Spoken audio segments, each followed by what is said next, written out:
is going on, everyone? Welcome to 24/7 Football, and we've got another Lives in the Game. Finally, we've managed to get Josh Askew on. Josh, welcome to the show, mate. It's been a long time coming. I know. But you've managed to sort everything out for this coming season. Yeah. So we can finally get it done. Definitely. I mean, you must be buzzing to be here. Yeah, of course I am. I mean, I'm in my hometown, Denton, filming. Big up Denton. Which is ace, even though I was still late. So sorry about that. I mean, before, when you first contacted me to get in, it was a bit, things weren't going in the way I wanted it to go with football and stuff like that. So I've managed to sort stuff out. So now I'm here now. All right, perfect. So in this video, we're going to be talking to Josh about what it was like coming through not just any academy system, but a tier 1, a grade 1 academy system in Blackburn, which is, it must have been a step above. And going from that into non-league football, that must have been a bit of a culture change for you. And then we'll speak about your career and what your ambitions are, things like that. Ballon d'Or winner. So we'll get straight into it. So did you find it hard being scouted by Blackburn at the start? Because you were at Denton Youth in Denton here, and let's be honest, you were the best player probably on that team, or a group of the best players. A group of players. What was it like to go from sort of like the big fish in the small pond to just another player at Blackburn? A hugely talented pool base. Did it just push you? Did it make you want to work hard? Oh yeah, completely. I mean, it was. For people that don't know myself, I was with a group of players at Denton Youth who were, I would say, a step above, our ability in that sort of team. So Denton Youth, I even still reminisce about them days anyway, because it was ace. You know what I mean? I tell every kid to enjoy the football, because that's what it was. It was. I mean, when you look back at it now, when you were a player, you don't think about any of that because you're young, you're a kid. But looking back, you sort of think, I'm so glad I did them days. But when I went to Blackburn, it was a massive step up. I mean, I went there with one of my friends, Lee Knight, and we both took on that challenge together. So we car shared. And it made it easier to go up to Blackburn. I mean, we both had previous clubs. I mean, he was at City for a bit, and I was there as well. I got bombed off before he did, so I came back to Denton Youth for a bit, and then it was actually Tony Carnes, who I don't know if you know him. No. He was related with Denton Youth, and he was a Blackburn scout, so he took me up there, and we signed a 6-week trial, and it was. I actually remember the trial game, and me and him just ripped it up. It was a bunch of trialists from all over the place, and I mean, at the time, it was one of them where you sort of think, being a local Manchester lad, you think City, United, Liverpool, all them, but Bolton and Blackburn were still good academies at the same time. It was kind of a check where you think, oh, this is actually a good team to go to. Probably more that my dad would think that as again, I was 11. I think when I signed with Blackburn, so it was one of them where I just thought, just got to enjoy my football really. And it was a tough step up, and the quality stepped up 10 times more.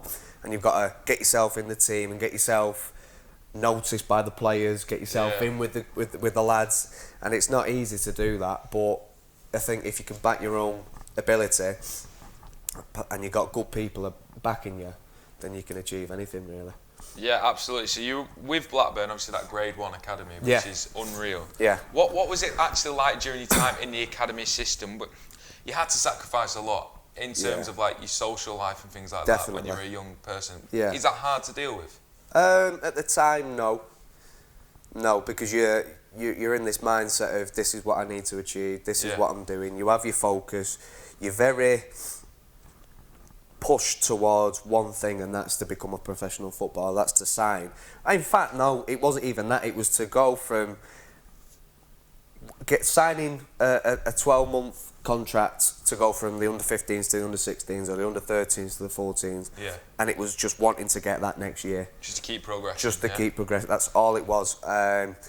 So in terms of, when you do sacrifice a lot, and I look back, and I think the first proper night out, I think I must have been about 18, and my mates have been going out for years, or going to the pubs and going to the house parties and stuff, and that never even really crossed my mind. I think I had a good group of mates outside of football. Kept you grounded as well. He really did. I mean, they'll be watching this, knowing themselves what the way they were with us, and you can't thank them enough for that, because instead of trying to drag you out and trying to make you do things that they knew you shouldn't be doing, they were saying, no, you're not doing that, or they just fully respected where I was going in my career. So I think if it wasn't for that, I mean, even goes down to the point that my mum and dad said I had to go to Onshore Boys because the girls would be a distraction to go to Tommy Moore. Yeah. Seriously, it was that focused of you're not getting any distractions that we can throw at you. It's do your best and see where you end up.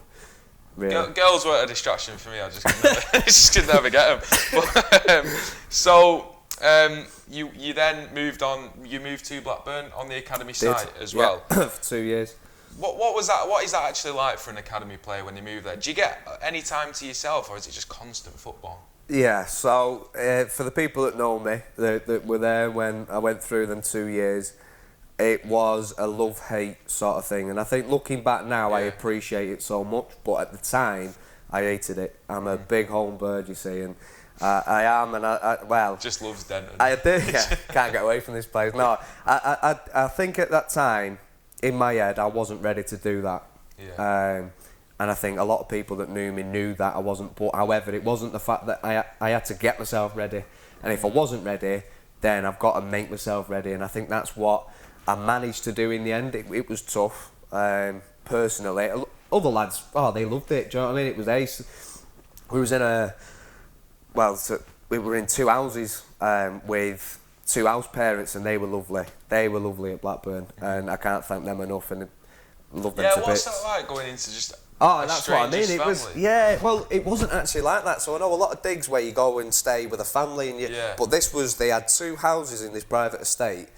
I mean, how many bedrooms would it have? It must have had about 3 or 4 in each house, and you shared a room.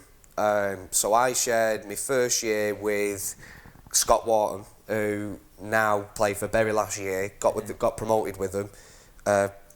He's going to be Blackburn's captain. He's proper. They love him there, and he's a great lad. So I was there, and it was at the time where we were 16, 17, learning to drive and stuff. So that was a good distraction at the time. And you trained. It was a full-time training setup. So it was Monday, Tuesday. You had Wednesday at college, Thursday, Friday, play Saturday. And when I was living there, it was one of them where I wanted to come home. I did. And now looking back, I sort of think I wish I wasn't as bad as I was, because I might have enjoyed it a lot more.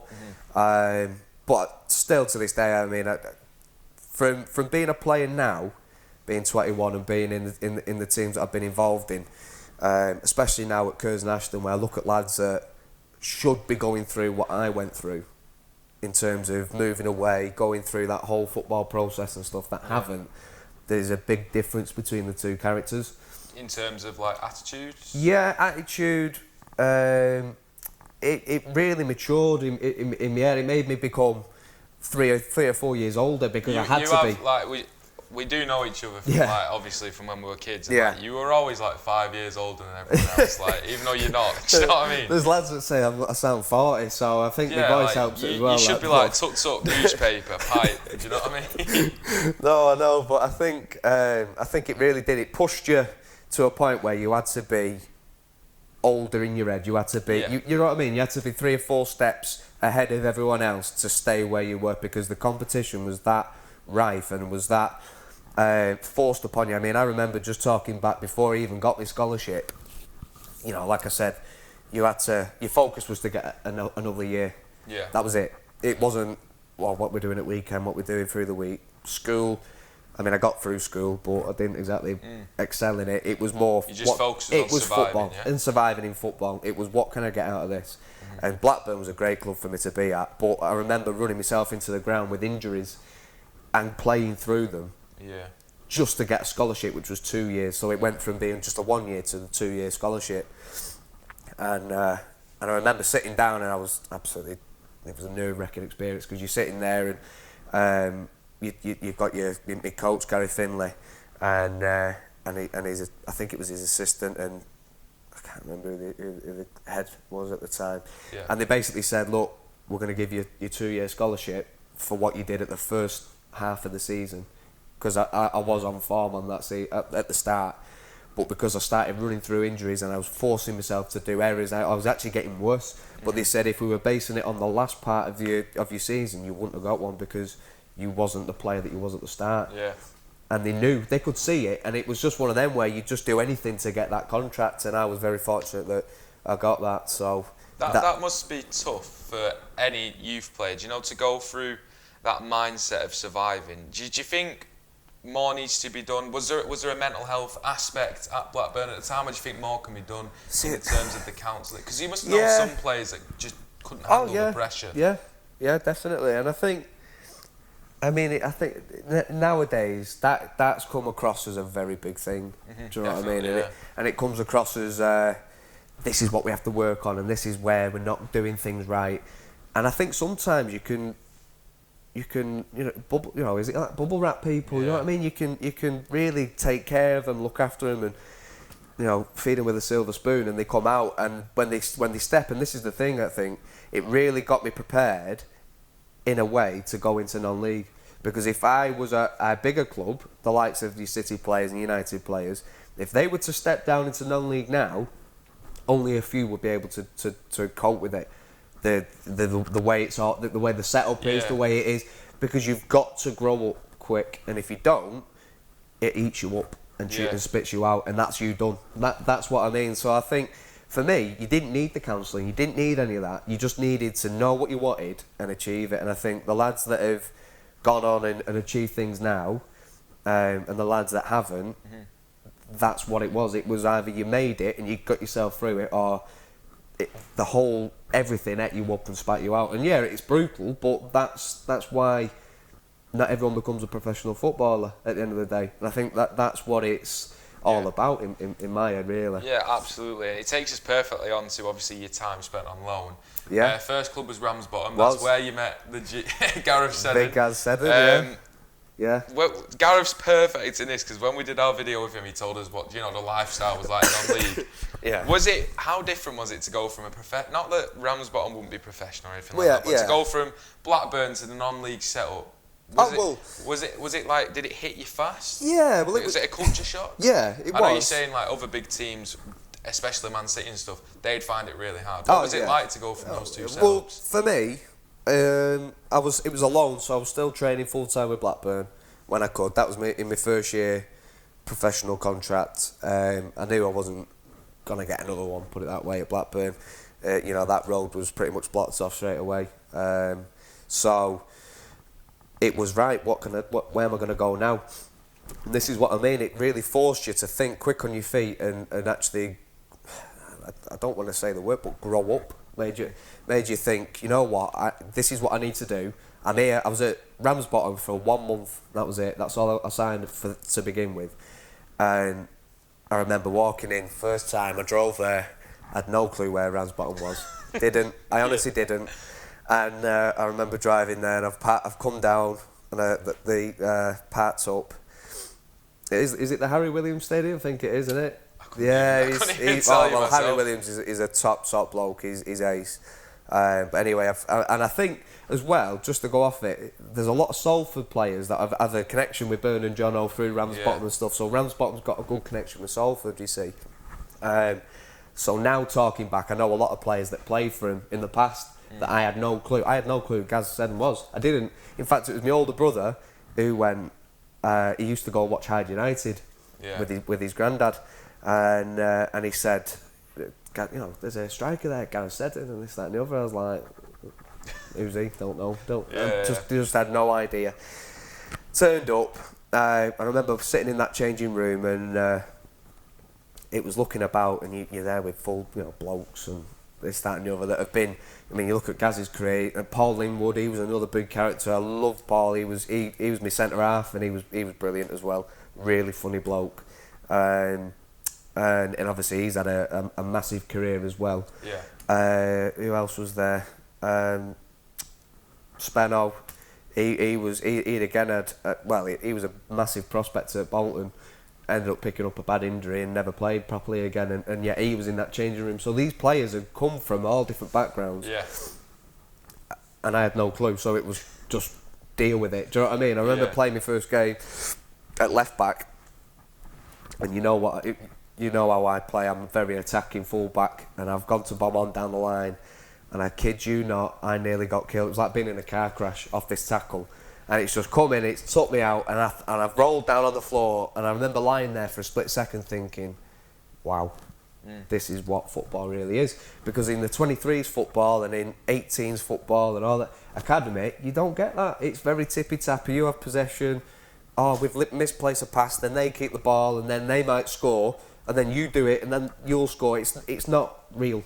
Yeah. That's the difference. I think if you talk to players that have been in academies and gone into non-league, you'll see that non-league, they'd say that's real football, and they'd say that academy football's fake and false. And I think that's why there's a big stint on under 23s football and lads wanting to go out on loan. So I think for me, going out on loan was the best thing I've ever done. So you'd be a big advocate for other players going to non-league? Of course, I wouldn't even. Yeah, I mean, obviously you've got to have your 23s and you've got to have that sort of setup for your development. But I'm telling you now, the development that you'd make in the 23s, if you're not in and around that first team, get yourself out on loan. Yeah. Because it's funny really, because at 16 I was around the first team at Blackburn until the managers got sacked. And it was Owen Coyle who'd come in, and then that was what I mean. Like, my role pretty much got blocked off there. So going out on loan was the best step for me, really. And anyway, I ended up extending it for 3 months at Ramsbottom, and I actually wanted to stay there to the end of the season. I loved it. And I met Gaz, met a lot of great people there. People that I still talk to now, you know, players, and you know, my coach at the time, Mark Fell.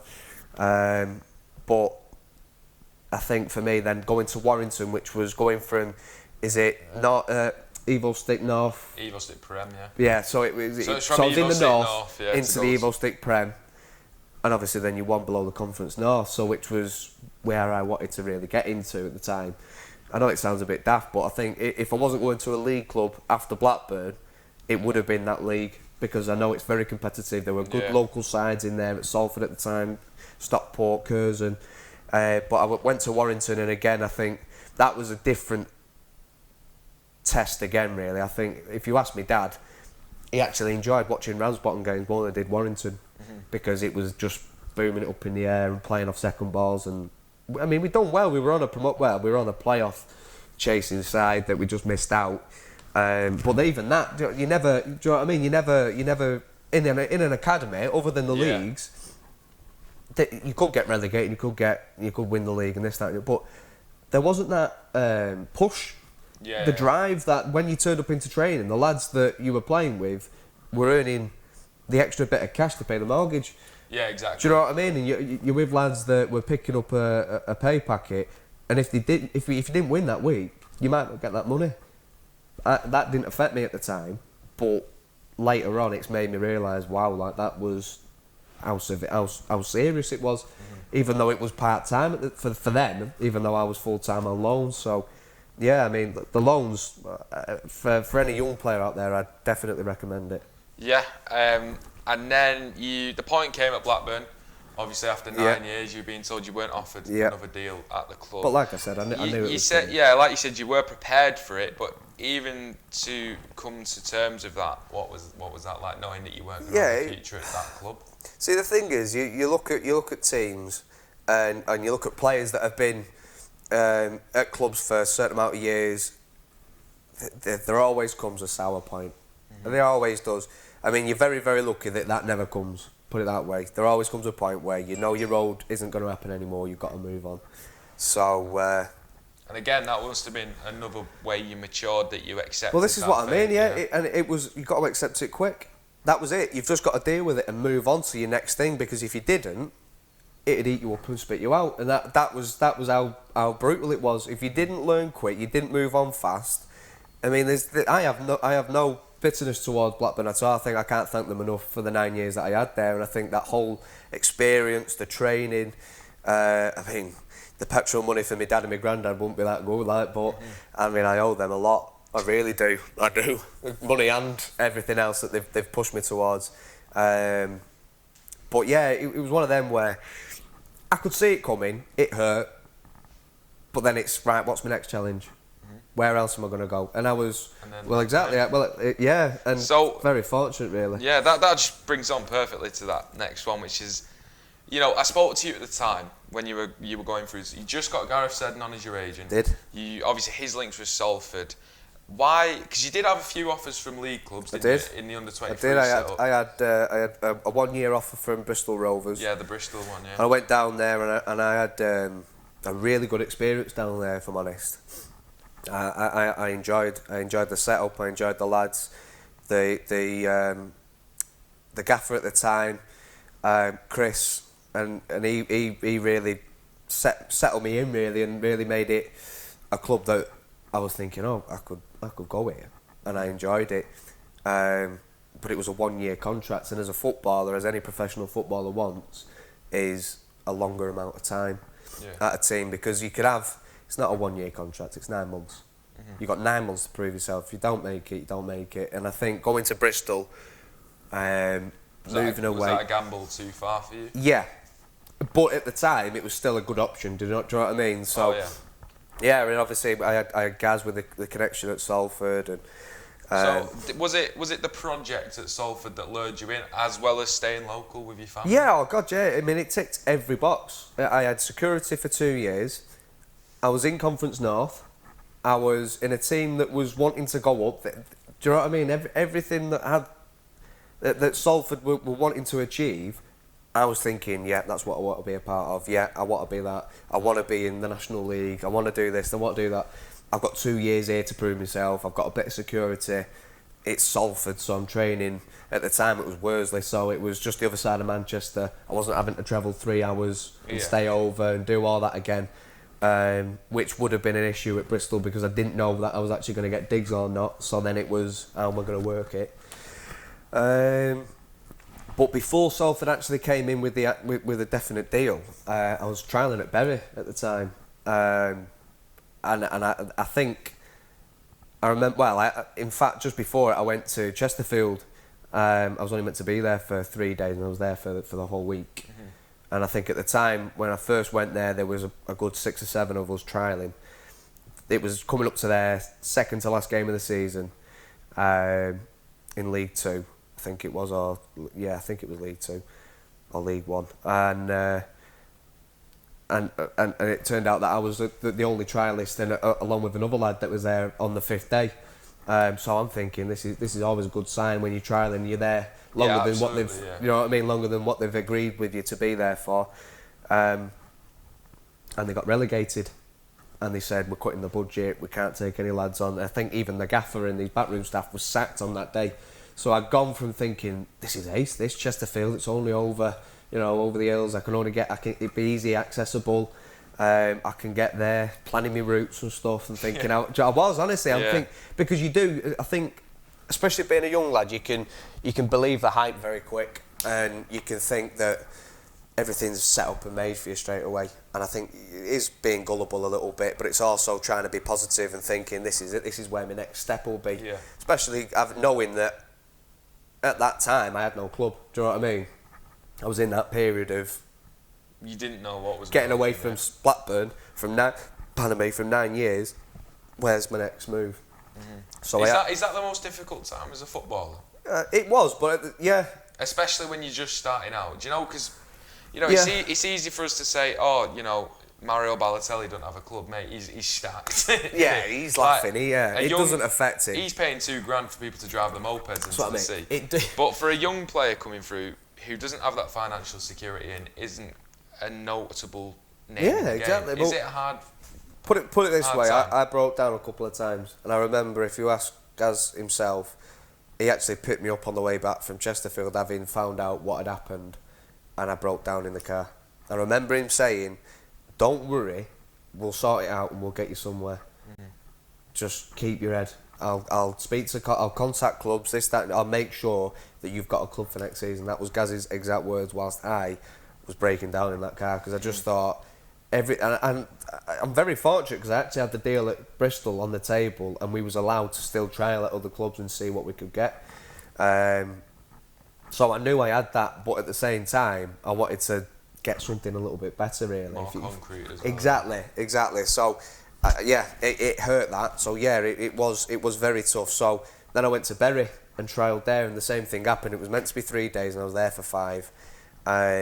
And this, put it this way, Bury training at Carrington, City's old training ground. They've got everything. It was 20 minutes up the road, and I just thought, this is it. I've cracked it in. I was doing well. Chris Brass and Lee Clark, and I knew a few of the lads from playing here and there and everywhere. So it was like, this is where I was supposed to go. Yeah. You know, and whilst I was there on the 5th day, I got pulled in by Chris Brass. And I'm thinking, oh, here we go, this is where they're going to offer me, you know, a contract. Yeah. Whatever it was, I think, even if they'd have offered Just the worse 1 year, than yeah. worse than Bristol, I'd have still took it personally, I think. And he pulled me in. He said, "Look, Josh, we're really impressed with you. We like the lad that you are and the way that you've been training with us, and we know that you've got the deal at Bristol Rovers at the minute." But he said, "We've had contact from Salford, and they want to offer you a 2-year deal. And personally, mate, we won't be able to offer better than Bristol Rovers have, and we certainly won't be able to offer better than what Salford have offered. So for your sake, what would I recommend?" He said, "You could come here, we'd probably give you a 1 year, you could try and prove yourself. If it doesn't work, then you're back in the same position 12 months on. Or you go to Salford, you've got your security. I was 18 at the time. You've got years ahead of you. Go and enjoy it. Go and play." So in fact, I found out about Salford wanting me by Bury's assistant manager at the And that's time. nice that he give you that advice as well. Oh, completely. But this is what I mean. This is how mad the whole world is. It was. I'm sitting there thinking, Bury are going to offer me a great deal. I'm going to sign here. This is mint training at Carrington, and in fact, they've actually just told me a league club has told me that a Conference North club's better to go to, and he wasn't wrong. I mean, that's a roller coaster of emotions. Completely. Yeah. I walked out of that building. I sat in my car, and I kid you not, I'm sat there at the steering wheel thinking, what have I just heard here? Like, what's going on? Yeah. It's literally, Just questioning what's exactly. actually just happened. Yeah. And then I phoned my dad, and he was buzzing, and as confused as I was. And then I phoned Gaz, and he managed to relay everything back to us, and that was where the Salford deal started. Yeah, so you chose Salford, and you had a good first season. Yeah. And then you found yourself not being in the team and loaned out. How did you respond to that initially? And what lessons did you take from it in terms of the player that you are now? Because you still find yourself out on loan now, but did it? Yeah, I think You didn't expect it, no? No. I think obviously that first season with Burn and Jorro and getting the promotion, and even the whole season of that was a roller coaster season. We had big pressure on us. We didn't have big pressure. It was everything. We either made it or we didn't. And if we didn't, they'd get rid of us all and get another team in. It was that in your head that made you think, we've got to do it. And great set of lads, and we did it, and it was the best experience. I mean, going from all that, from going out on loan, even being at Warrington and being in a playoff push and not making it, to going to Salford and winning the league outright, it was the best feeling that I've ever had in football. And then in the off season, enjoying it, making the most of it, thinking I'm looking forward to this next season now. National League North. National League, done. exactly. But also I got another deal off the back of that season, so they offered me another 2 years with a year's extension. So I was 19 then, going on 20. I was thinking, well, we've won the league. I've got a new contract. I've got essentially another 2 years, having done already a year. Do you know what I mean? It was ace. It was probably a bit surreal, personally. Yeah. New manager comes in with the most experience in the Premier League that I think very few footballers will be able to challenge. The amount of games that he's played and everything else in his managerial career so far. He never missed a penalty as well. No, and he still has it in training. I've still not seen him miss one in training. And at the time it was right, wow. Yeah. It's gone from Byrne and Jono, who were going up there with the team, to a manager dropping down to get us even higher.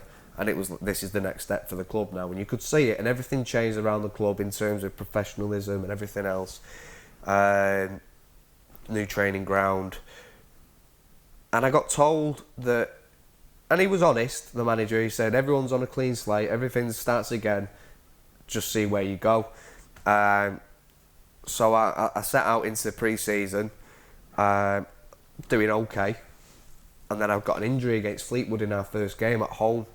I think I got a grade 2 tear in my ankle, so one of my ankle ligaments, and I was out for what should have been 3 weeks, turned into 6-ish, because I kept forcing myself back into training. Yeah.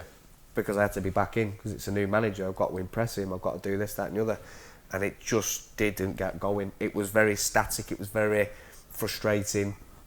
You know, it was, again, sort of going back to when I was in the academy at Blackburn trying to get a scholarship. You push yourself to the point where you're going through injuries, because you have to impress the people, you know, your managers, because essentially they're the ones that will give you a career or not.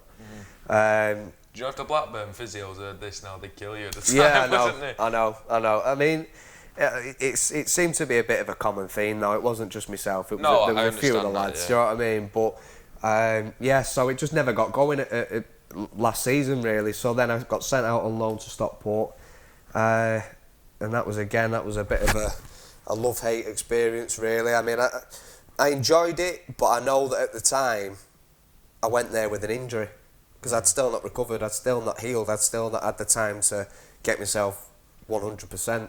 Yeah. It was probably more 60%, as well as not getting the full fitness that you would do in a pre-season. So it just wasn't as successful as I wanted it to be.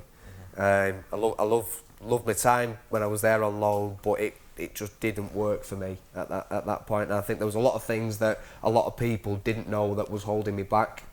And that must be so difficult as a player. Do you know when fans you're not allowed to say really to the fans what's wrong with you. No.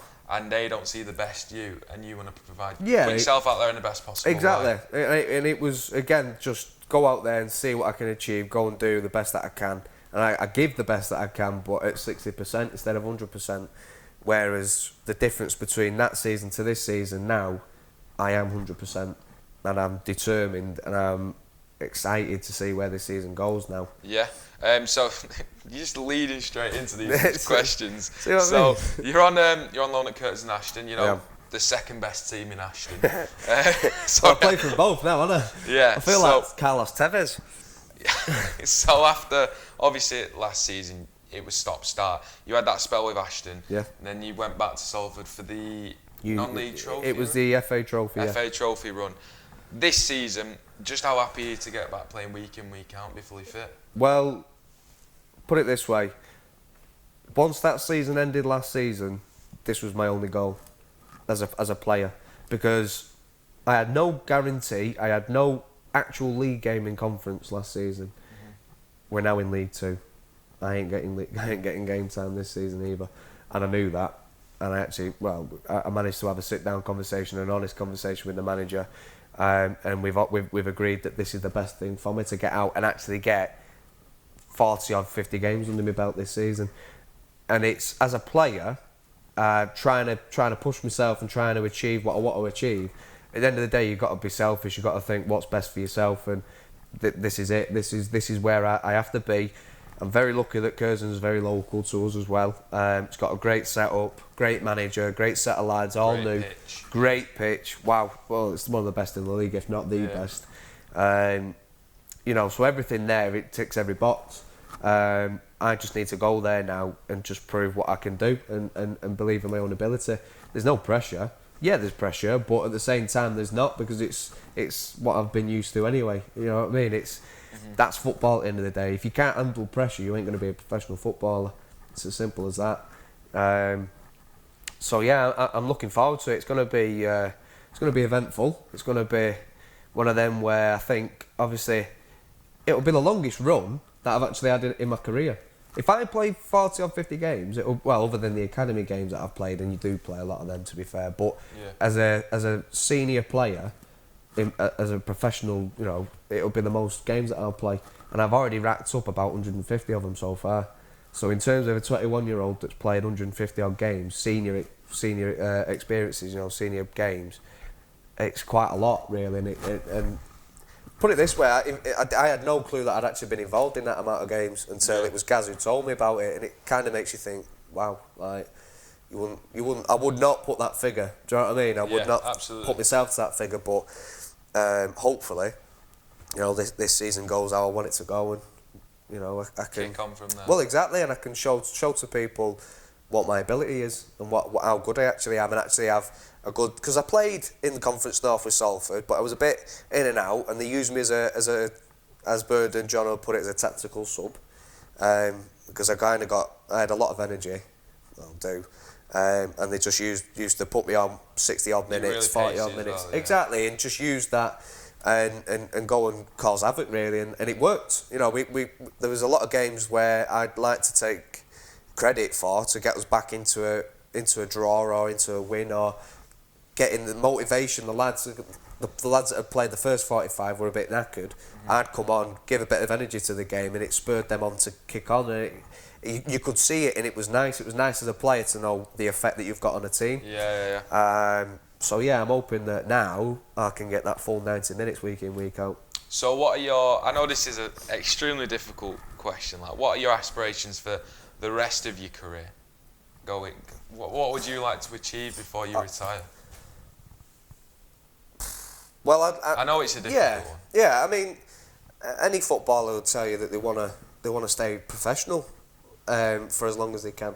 Now, however long that is, I don't know, but you've got to just push yourself and keep trying to find your level where you're at. I think we did an interview a couple of years back, and one of my answers to this was, I need to find what level I'm at, and I'm still trying to find that level, because as a young player, you've got to learn quick, and you've got to push yourself to the point where you can't achieve anymore. Do you know what I mean? And I'm still yet to find that, and I'm hoping that I'm with a great club that's only going up at the minute, and I'm hoping that it carries on like that. So who knows? But personally, play as many games as I can, achieve as much as I can in football in terms of as a player, especially being a part of a promotion side. That's all you want. No better feeling. No better feeling, and again, it's like an adrenaline rush. You kind of become like you're drawn to it, because I want to achieve that again, and I want to do that. I want to replicate, and I want to feel the better feeling of it. Having added more to the season than I would have done that season, if you get what I mean. Being a key part of it. Exactly. So I think for me, that's my only goals. Get promotions, get the the medals, get to as high as I can, and stay there for as long as I can, and get as much out of it as I can, because it is a very, very short career. And as we were talking off camera beforehand, as a player, you could be classed as a professional footballer for 6 years, and everyone goes, wow, you're a professional, but you've got nothing really to show for it, and you're out the game. Then what do you do? So I was very fortunate when I was at Blackburn to get my coaching badges. So that is something that I would definitely want to achieve. So going into life after football, it's worth mentioning, right? So I was at Denton Youth as well, the BT. I'm a physical athlete. What can I say? Yeah, and right, you are. You don't need to laugh. So you're a year older. So what you used to come in and train with us, and you actually used to coach us. This is what I mean when it's like you're like 5 years older than us. Yeah. And I was pretty good, wasn't I? Yeah, he was. Yeah, I think. No. Unreal, mate. No, so going into coaching, is that something that you enjoy? And as well as that, definitely. How important would you recommend it to other players coming through to have something to fall back on or to go into? Well, put it this way, it's as important as it is for me to tell young lads to get out on loan and go and achieve what you can in non-league, because it's vital. You've got to have your plan B, C. You've got to have things that you can fall back on quick and be able to force yourself into, really.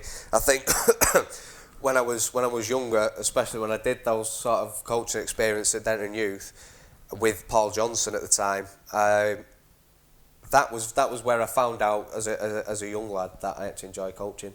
Yeah. I enjoy doing this, and I'd join in, and you'd run rings round, and I'd show you up. No, I'm joking. No, but I'd join in, and I'd find it where I actually learnt a hell of a lot more in that position of going. It's sort of like taking yourself away from a player and going, well, he should be there, and he, when he goes there, he should be covering. And I see it when I watch City matches at home with my family, and it's quite good. We have a good sort of conversation during the game of why players do certain things, because as a player, you've got to know if what the other player on the other side of the pitch is going to do, and it gets you a better understanding of the game, really.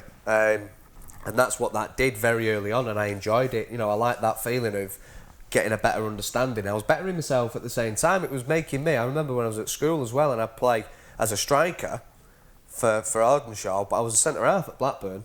Believe it or not, I mean, I am still 5'9", 5'9" at a push.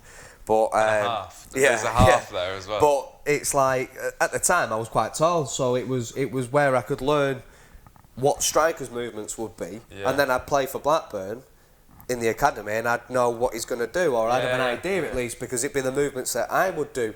So do you see where, like, throughout my career, I've tried to better myself by learning off other people or by doing certain things. So being a coach is something that I would definitely want to push myself into. And you've already coached some brilliant players. I mean, my football career. This is why I'm in the media. Mate, you're a perfect example, mate. Let's put it that way. So, I think that pretty much sums everything up. Other than that, I just wanted to say one thing. Obviously, at Salford, in football as a whole, there's the key theme of racism in football, which is it's barbaric, it's disgusting. And you had a personal friend at Salford, the goalkeeper. I did. Tony. What was it like to witness that firsthand? One of your personal friends go through something like that. I mean, there's no words for it really. I mean, you look at certain things that have happened in the past with John Terry and Luis Suarez and Patrice Evra and all that sort of clash and stuff. And you sit there and you think, that's bang out of order. Sterling, I mean, that's the biggest one recently, isn't it? And you look at the fans, you listen, and you sit there and you think, that's awful, that's terrible. There's no room for it. No, there's no place for it at all in any workplace in society. It's disgusting. But when it's one of your friends, and you find out even the way that it was dealt with and the situation that he was under and the team got under and the fining system. So just to tell people that might not know, one of my close friends at Salford, was a goalkeeper for the first year, as like the reserve goalkeeper, Tony Aguirre, and he is a great lad. He's lovely. He's one of the loveliest people you could meet. He's he's dead genuine, dead honest. And he went from Salford to, I want to say, Cole. Yeah, I think it was Cole. Goalkeeper there. And during a game, he was getting racially abused by another team's fans, to which he told the linesman and told the referee, and they did nothing from what I can gather. To the point where Tony's team, walked off the pitch to say we're not playing because it was disrespectful, it was disgusting. That team was fined £160 for walking off the pitch, and the fans that were being racist, that club was fined £150. So, where's the logic? So I got very, very. I took it personal because I thought this is just absolutely disgusting. How can that even happen to this lad? Because I know him, I know who he is, I know what he's about. And nobody deserves that, but he's the last person on earth that you want to even do anything to. So it was awful. It wasn't a nice experience. How does that feel as a player, to know that the organisation that is there to protect you? Well, there you go. Doesn't. Well, that's it exactly. Where was the protect? Where was the? There's a massive thing on Kick It Out, and I've had a lot of experience with them when they've come in and talked to us when I was during my Blackburn days in the academy, and there's a big push for racism to be kicked out in football nowadays. But and then the FA does that. Exactly, and it sort of makes you go, well, hang on, you're contradicting yourself. Are we stopping it, and are we all putting a foot down, or is it going to be to a point where they're going to get a slap on the wrist and that's it? And yet you find the team more for walking off the pitch. It's just, you know what I mean? There's no logic for it. It baffles me.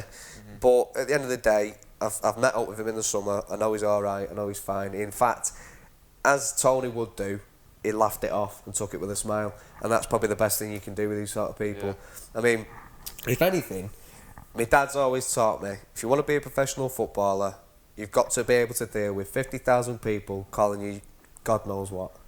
So Tony has took that as if he was just getting abuse from fans normally, instead of it being racial. You shouldn't have to, should you? No, not at all. Not at all. But, you know, unfortunately it is the way it is. Yeah. Let's hope it changes. Absolutely. So, Josh, that just about sums everything up. Thank you very much for coming on today. Pleasure. Really enjoyed having you on. No, I have as well. Hope everyone's enjoyed watching this Lives in the Game. And if you do want to check Josh out and see him this season, he's down at Curzon Ashton. And you're on, all your socials will be on the description below as well. So thank you very much for coming on again, Josh. Buzzing. Thank you very much everyone for watching. If you have enjoyed this video, subscribe to the channel. You should definitely subscribe. Oh yeah. You are, right? Of course I have. Like the video below. All the descriptions and stuff like that will be in the description below. And thank you very much for watching. We'll see you next time. Thank you very much.